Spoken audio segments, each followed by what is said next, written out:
salaamaaleykum kumba am ndey kumba amul ndey dafa xew ci réew mi gaañi xam nga ne coow li jiboon Pikine muy ñu doon tudd Ama Balde Pathé Balde Jacob Balde ak seen waa kër jàpp nañ kii nga xamante ne moom mooy Pathé Balde nee nañ dafa demoon Guinée bi muy retourné nañ ko jàpp Jacob Balde jàpp nañ ko keroog ci jouru làmb ji xat dammut dara yëngutuut Ama Balde nga nee nañ ma nga Europe coow li nga li ko indi waraloon ko mooy agression boo xam ne dafa sonaloon waa Pikine ñu sonn ci lool am koo xam ne dafa déposé plainte parce que dañoo nangu mutoom nangu ab seenam ki naan zilo nga jarbaat la ci ki nga xamante ne moom mooy Pathé Balde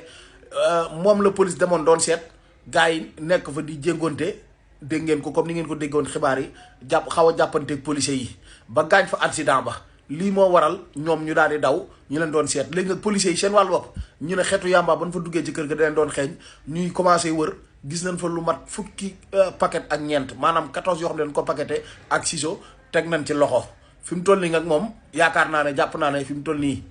doy na waar de parce que kii di Ama Balde mbër la lutteur la champion la te sénégalais yi bëgg nañ ko